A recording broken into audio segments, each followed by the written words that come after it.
नमस्कार बच्चों, मैं सुनीता झा, आप लोगों की हिंदी ऑनलाइन शिक्षिका।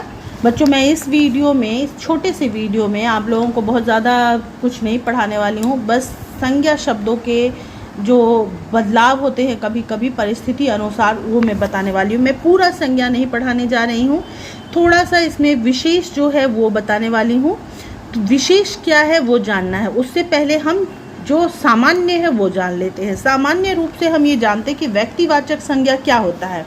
वो शब्द जिससे किसी विशेष व्यक्ति, वस्तु, स्थान, प्राणी के नाम का बोध होता है ना। मतलब कि जैसे जवाहरलाल नेहरू, जैसे गौतम बुद्ध, जैसे रावत, दिल्ली, रामायण, ये किसी एक चीज़ के बारे में बता रहे हैं, किसी एक विशेष ग्रंथ के बारे में, एक विशेष शहर या एक विशेष व्यक्ति या एक विशेष जीव के बारे में बता रहा है। तो ये है व्यक्तिवाचक संज्ञा। वहीं जातिवाचक संज्ञा उसे कहते हैं जो शब्द किसी प्राणी, पदार्थ या समुदाय की पूरी जाति का बोध कराते हैं। जैसे मैंने गौतम बुद्ध कहा था तो ये एक व्यक्ति का नाम था, लेकिन जब मैं व्यक्ति या मनुष्य कहती हूँ तो मनुष्य, पूरी मनुष्य जाति का बोध उससे होता है। अगर मैं दिल्ली कहती हूँ तो दिल्ली सिर्फ एक शहर है, एक शहर का नाम है। लेकिन अगर शहर या नगर कहा जाता है तो वो कोई भी शहर हो सकता है, कोई भी नगर हो सकता है, यानी वो एक जातिवाचक संज्ञा होगा। अगर रामायण कहते हैं तो सिर्फ एक ग्रंथ है, लेकिन अगर मैं ग्रंथ कहती हूँ या काव्य कहती हूँ तो इससे पूरे काव्य जितने भी संसार में हैं या जितने संसार में ग्रंथ हैं उन सब की बात होती है, तो वो हो जाएगा जातिवाचक संज्ञा। जातिवाचक संज्ञा यानी एक पूरी जाति के विषय में बताना। व्यक्तिवाचक संज्ञा यानी किसी एक के बारे में बताना। जैसे कि गंगा एक व्यक्तिवाचक संज्ञा है, यमुना एक व्यक्तिवाचक संज्ञा है, कावेरी एक व्यक्तिवाचक संज्ञा है, ताप्ती एक व्यक्तिवाचक संज्ञा है। यानी ये एक एक एक एक करके नदियों के नाम हैं, ठीक है। लेकिन जब मैं बोलती हूँ इन सारे व्यक्तिवाचक संज्ञाओं के लिए एक नाम अगर ढूंढा जाए, जातिवाचक ढूंढा जाए, तो वो शब्द होगा नदी। उसी तरह अगर रामायण, महाभारत, गीता आदि के लिए एक जातिवाचक शब्द ढूंढा जाए तो ग्रंथ हो जाएंगे, ठीक है। तो समझ गए आप लोग कि जातिवाचक और व्यक्तिवाचक संज्ञा क्या होता है। अब हम विशेष की ओर आते हैं। व्यक्तिवाचक संज्ञा कभी कभी जातिवाचक संज्ञा के रूप में प्रयोग किए जाते हैं।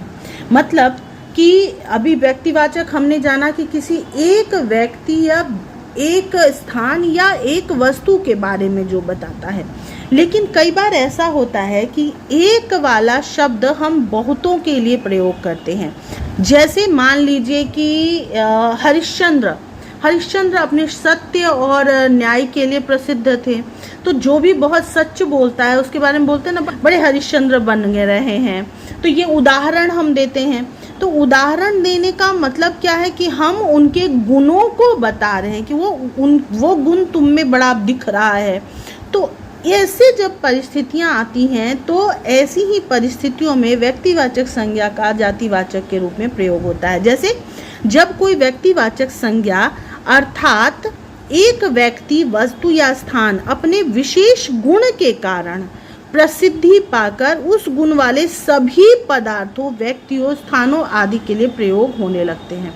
मतलब उसके जो गुण हैं, जैसे ईमानदारी है या सौंदर्य है या हिम्मत है या कायरता है या बेईमानी है, जो भी है, या दुष्टता है, जो भी चीज़ है, तो उस गुण वाले जितने भी लोग हैं उनको दर्शाने के लिए जब हम उन शब्दों का प्रयोग करते हैं, उस नाम का प्रयोग करते हैं, तो वो व्यक्तिवाचक संज्ञा शब्द जातिवाचक के रूप में प्रयोग हो जाते हैं। जैसे देखिए, हरिश्चंद्र का गुण था सच्चाई, सच बोलना। तो उसके लिए क्या बोलते हैं कि जो भी दिखावा करने वाले लोग हैं, जो झूठ बोलते हैं बहुत सारे, लेकिन खुद को ईमानदार घोषित करते रहते हैं, उनके लिए लोग बोलते हैं ना, आजकल सब अपने आप को हरिश्चंद्र बताते हैं, आजकल सब हरिश्चंद्र बनने का दिखावा करते हैं। आजकल के सारे नेता तो बिल्कुल हरिश्चंद्र ही बन चुके हैं। तो इस तरह से हरिश्चंद्र के गुणों के विषय में बताया जा रहा है, ना कि हरिश्चंद्र बन चुके हैं सच में। उसी तरह काली या दुर्गा, उनकी शक्ति के बारे में लोग जानते हैं। लोग जानते हैं कि वो दुष्टों का संहार करती है। तो विशेष लोगों को, जैसे लड़कियों को हिम्मत बढ़ाने के लिए कि तुम सब काली बनकर टूट पड़ो दुष्टों पर।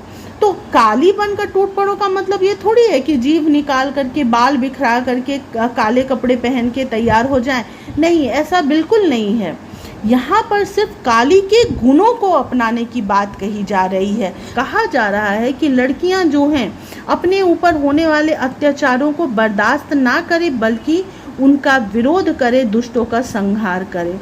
तो ये काली शब्द जो हैं वो व्यक्तिवाचक होते हुए भी, किसी एक का नाम होते हुए भी, लड़कियों के एक पूरे ग्रुप, एक पूरी जाति को दर्शा रही है कि लड़कियों काली बनकर टूट पड़ो। तो बहुत सारी लड़कियां जो हैं उन सब के लिए बोला गया है। समय आने पर भारत की नारियां दुर्गा और काली का रूप लेकर अपनी अस्मिता की रक्षा करती हैं।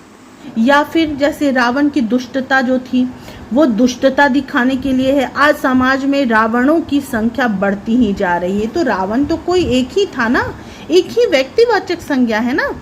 लेकिन यहाँ पर समाज में रावणों की संख्या, जयचंदों की संख्या बढ़ती जा रही है। इसे कहने का मतलब है कि रावण जैसे दुष्ट व्यक्तित्व की संख्या बढ़ती जा रही है। जयचंद जैसे बेईमानों के, गद्दारों की संख्या बढ़ती जा रही है। ठीक है, तो यहाँ पर हमने देखा कि व्यक्तिवाचक संज्ञाओं का प्रयोग जातिवाचक के रूप में किया गया है। अगली विशेषता है कि कहीं कहीं इस जैसे व्यक्तिवाचक संज्ञा जातिवाचक के रूप में प्रयोग हुआ है, उसी तरह जातिवाचक संज्ञा भी व्यक्तिवाचक संज्ञा के रूप में प्रयोग होते हैं। जब जातिवाचक संज्ञा किसी उपाधि, उपनाम आदि के तौर पर किसी एक विशेष व्यक्ति को दे दिया जाता है, उसके लिए प्रयोग किया जाता है, तो हम लोग जातिवाचक संज्ञा को व्यक्तिवाचक के रूप में प्रयोग करते हैं। जैसे चाचा जी, चाचा तो संसार के जितने भी चाचा हैं, पिता के भाई को कहते हैं। तो जितने भी लोग हैं, जो भी हैं, हर चाचा के लिए बात किया जा रहा है। लेकिन चाचा जी या पंडित जी, चाचा नेहरू को कहा जाने लगा था। उनको एक उपाधि दी गई थी, पंडित जी की संज्ञा दी गई थी, चाचा जी की संज्ञा दी गई थी। तो उनके लिए जब प्रयोग होता है, चाचा जी को बच्चों से बहुत प्रेम था, या चाचा जी को बच्चे बहुत प्रेम करते थे, या पंडित जी भारत के प्रथम प्रधानमंत्री थे। तो इस तरह से हम पंडित, पूरी एक जाति है, बहुत सारे पंडितों की बात होती है। लेकिन यहाँ पंडित सिर्फ एक व्यक्ति के बारे में कहा गया है, यानी कि वो व्यक्ति जो भारत का प्रधानमंत्री बना था सबसे पहले, चाचा नेहरू। ठीक है, उसी तरह चाचा जी भी नेहरू जी के लिए ही प्रयोग किया गया है। नेताजी, नेता तो बहुत सारे हैं, देश में, विदेश में, भूतकाल में, वर्तमान में बहुत सारे नेता हैं। लेकिन नेताजी उपाधि दी गई थी सुभाष चंद्र बोस को। इसलिए जब ये कहा जाता है कि नेताजी ने कहा तुम मुझे खून दो, मैं तुम्हें आज़ादी दूंगा, तो यहाँ नेताजी का मतलब ये कोई जातिवाचक संज्ञा ना होकर व्यक्तिवाचक संज्ञा हो जाता है कि सुभाष चंद्र बोस ने कहा था कि तुम मुझे खून दो, मैं तुम्हें आज़ादी दूंगा। इसी प्रकार बापू है, बापू जो है वो पिता को कहा जाता है। तो किसी के भी बापू हो सकते हैं, लेकिन बापू यहाँ पर सिर्फ महात्मा गांधी को कहा जा रहा है। तो ये बातें जो हैं ये विशेष हैं संज्ञा शब्दों के लिए। समझ में आ गया आप लोगों को बच्चों कि कभी कभी जातिवाचक संज्ञा व्यक्तिवाचक के रूप में और व्यक्तिवाचक संज्ञा जातिवाचक के रूप में भी प्रयोग किए जाते हैं। अभी फिलहाल इतना ही। संज्ञा के बारे में भी और बातें होंगी, दूसरी चीज़ें भी और मैं आप लोगों को बताऊंगी। जल्दी ही मिलते हैं अगले वीडियो में कुछ ऐसे ही स्पेशल चीज़ें लेकर, प्रश्नोत्तर लेकर या किसी पाठ को लेकर। फिलहाल बाय बाय, टेक केयर।